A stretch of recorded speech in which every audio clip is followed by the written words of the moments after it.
We're going to learn how to name. So we have alkanes, alkenes, and alkynes. And this will be all kinds of fun to learn how to name them.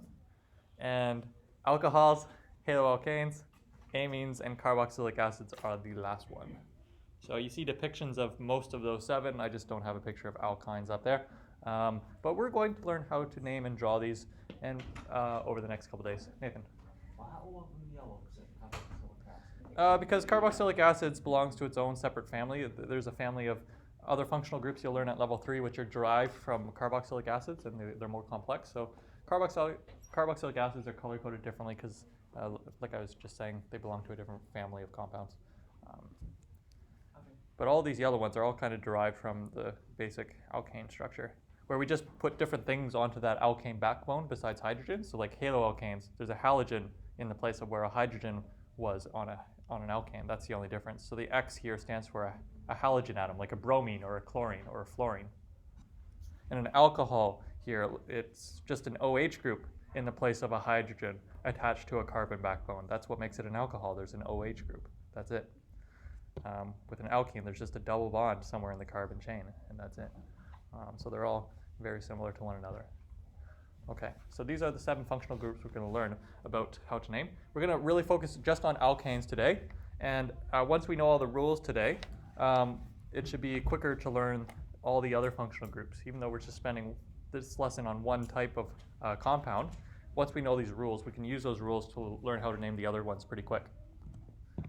So, what's the main objective of the next 25 minutes? Basically, you're going to learn how to name and draw alkanes a few different ways.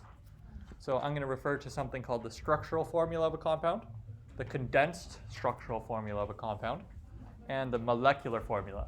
And you're probably familiar with molecular formulas, but let's define the other two with a picture in a minute. So let's learn how to name alkanes. This goes back to like level 5 or 6 science, right? You know that we use prefixes to indicate the number of carbons contained in a molecule. So meth means 1 carbon, eth means 2, and so on. So if I'm learning how to name alkanes, the suffix, meaning the end of the name for the alkane, always ends in ane, ane. Comes from the name, alkane, right? So an alkane that contains 1 carbon would be methane. Putting the prefix, the number of carbons, meth, together with the suffix, ane. So methane. And if it had 2 carbons, it'd be ethane, 3 would be propane, and so on. BUT is but, not but. It's butane. Then we have pentane, hexane, heptane, octane. Most of those prefixes make sense. They correspond with those quantities that we know, like octopus, 8. That makes sense. Yeah? Cool. And those are the basic rules. So hopefully that's familiar to most of us, yeah? Mm-hmm. The idea that these prefixes are something we've heard before, and we just need to match them up with the suffix ane to create the name for an alkane. But it gets more harder. I'm not an English teacher. It gets much harder than that. Cool. So here are some depictions of molecules that correspond with the alkane prefix. So methane would have 1 carbon with 4 hydrogens around it there. Ethane would have 2, and so on, prop, and so on. And you can see by the time we get to like hexane or heptane or decane, which has 10 carbons, decane as in like decade, so 10, it would take a long time to draw. And also you might miscount. You're like, how many carbons did I actually draw in a row? I got to go back and count them all again. It's really annoying to draw it this way. That's why I showed you those 3 representations of how to draw a molecule earlier. And some ways are more convenient than others. And we're going to get to that in just a minute.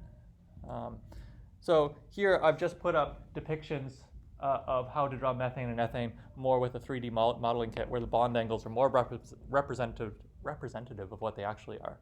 Because with the 2-dimensional drawings, they look like 90-degree bond angles, but we should always remember the carbons have a tetrahedral geometry, so the bond angles are a bit larger, 109.5. Now, here are the 3 ways to represent structure of an alkane.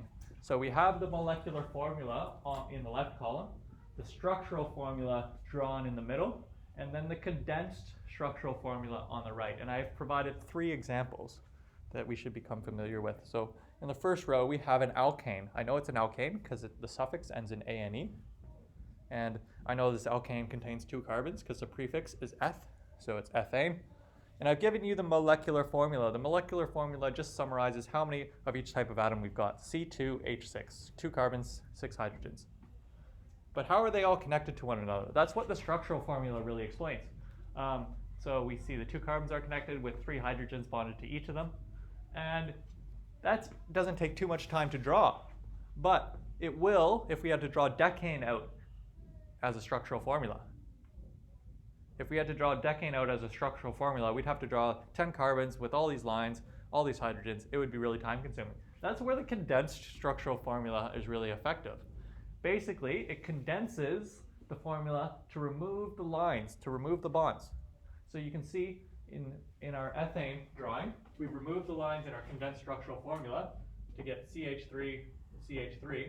Basically, you isolate each carbon unit and write how many hydrogens are around it, and then move on to the next carbon, reading the molecule from left to right. So if I were to draw a larger molecule, let's do this one, and maybe you can help me name this one. Let's do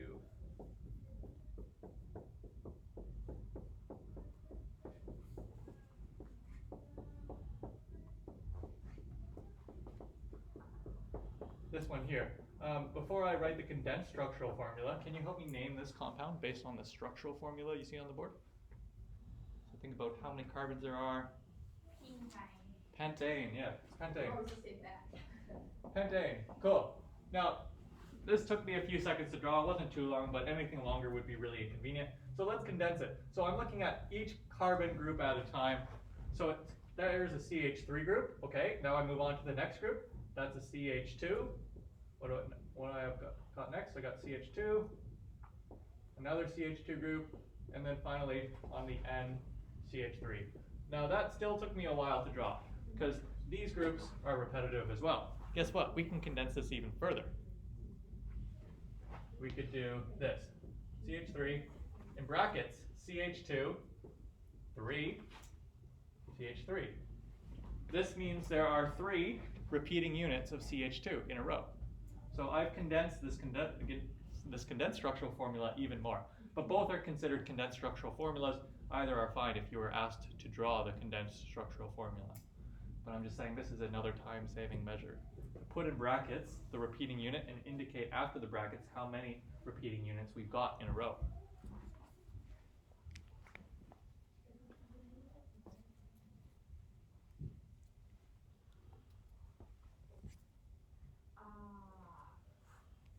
Make sense? We were just wondering why you couldn't just put a 3 in front of it. But the process explained that, so it's fine. Cool. Any questions so far? Cool. Let's learn how to name more complex examples, because it's easy enough to name chains. No, thank you.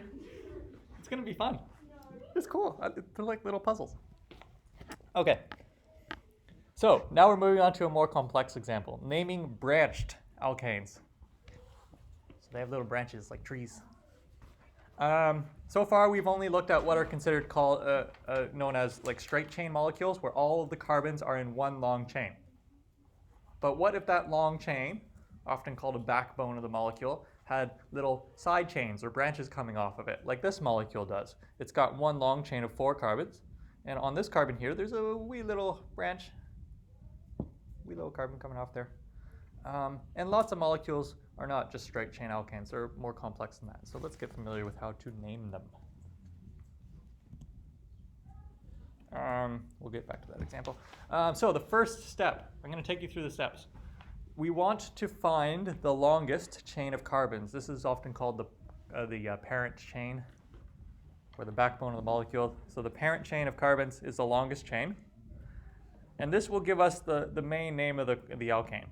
So in this case, the longest chain is 4 carbons long. So it's some sort of butane molecule, right? We have 4 carbons in a row, so bute. And it's an alkane, so butane. That's the first step. Cool. Step 2. I'm going to keep the picture up there. The text will just change. It'll just tell us the new rule.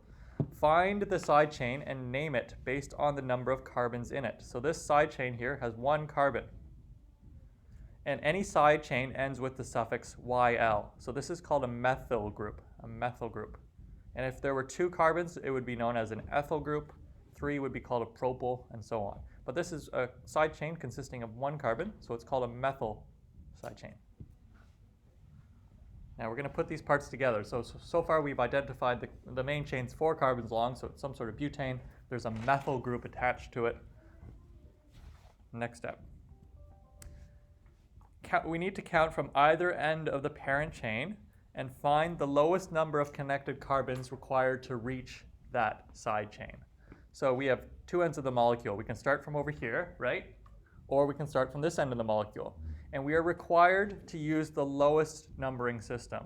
So if we started from the right side of the molecule, we would see, if this was carbon 1, if we started numbering from the right side, this would be carbon 2, and carbon 3 would be the address where the methyl group is attached to, right? But what if we started numbering our long carbon chain from the left side? Then this would be carbon 1, and we would see that carbon 2 is the address of the methyl group. And that is a lower numbering system. We want to use simpler, lower numbers when we're naming these. So it tells us that we need to number our carbon chain from the left side because the methyl group is located at a lower number along the carbon chain from left to right. So this methyl group is located on carbon number 2 when we number the chain from left to right. And we write that number in front of the molecule with a dash between any number and any word. So it's 2-methylbutane. That is the name of the molecule. There is a methyl group on the second carbon along a butane chain. That's what it tells us. So 2-methylbutane. We just say 2-methylbutane. You don't say the word dash, but the dash needs to be there. And also observe there's no space between methyl and butane. That's not a mistake. You need to make sure methyl and butane are written as one compound word.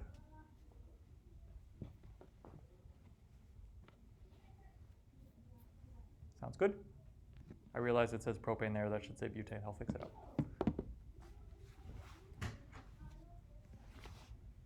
So those are the rules. Let's apply it to a couple more examples.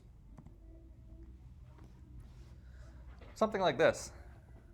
This is more complex, this molecule here. Kind of looks like a methane molecule, except all the hydrogens have been replaced with methyl groups. So this is an example of something a bit more complex where there are 2 or more branches of varying lengths. So this molecule is called 2,2-dimethylpropane. Oh, you're easily amused. It's called propane because the longest chain of carbons, the parent chain, is 3 carbons long. So 1, 2, 3 in a row, right? These 3 form the backbone or the parent chain. And we see that the side chains are both 1 carbon long. So these are methyl groups, and they're both located on the second carbon. We need to put the address of both of them. That's why it's 2, 2. We're specifying that both of these methyl groups are on the same carbon, because that's not necessarily always the case. If they are on different carbons, we would have to say like 2, 4 if they're located on different carbons, right? But they're both located on carbon number 2, so it's 2, 2. And that just tells us what carbon they're on. It doesn't tell us how many how many methyl groups we have. That's why we use the prefix di here, dimethyl, meaning 2 methyls. If there were 3 side chains, we'd say trimethyl, TRI, for 3.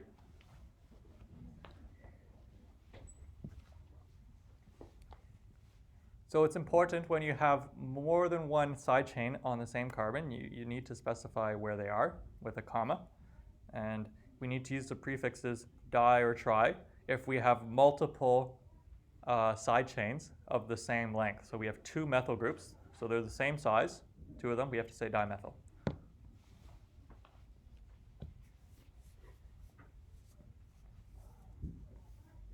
Make sense? Yeah. Cool. Can I do one more one? This molecule here. Same rules. Okay, help me out. How many carbons are in the longest chain that you can see?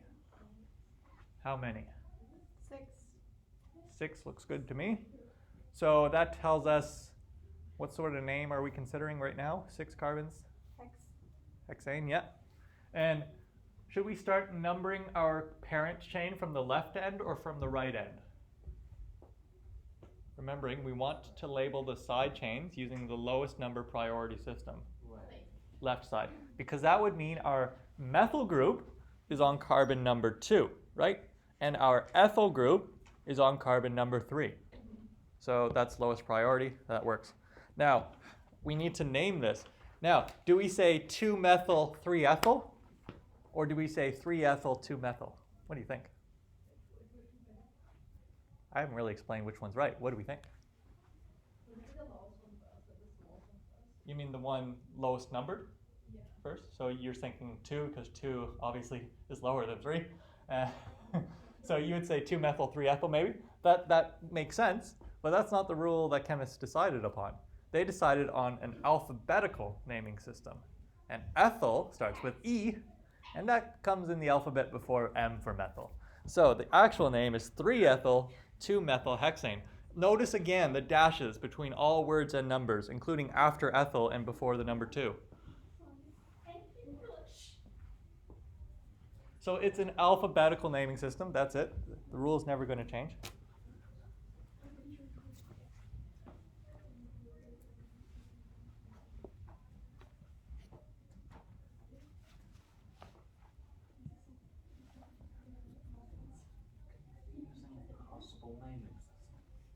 It actually makes a lot of sense.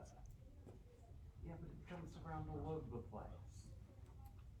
Alphabetical. How would you like to locate books in a library? Alphabetically or by the year they came out? By the decimal thing.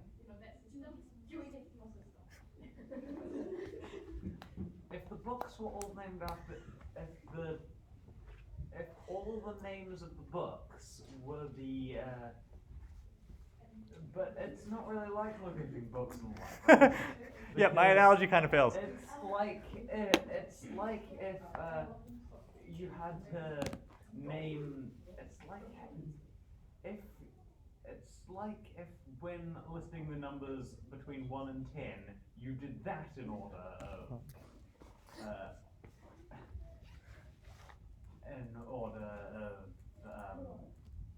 It's like when someone told you to count to 10, you counted to 10 in order of in alphabetical order. Yeah. Of the numbers between 1 and 10. So on the slides, I just have a summary of those rules. Don't write them down. It's just recapping all of those rules we used all in one step on one slide. But I want us to finish up today's class by trying to name these 2 molecules. So have a go before I reveal the names. We have 5 minutes left. Take a couple minutes to try to name it yourselves, and we'll take it up before we leave today.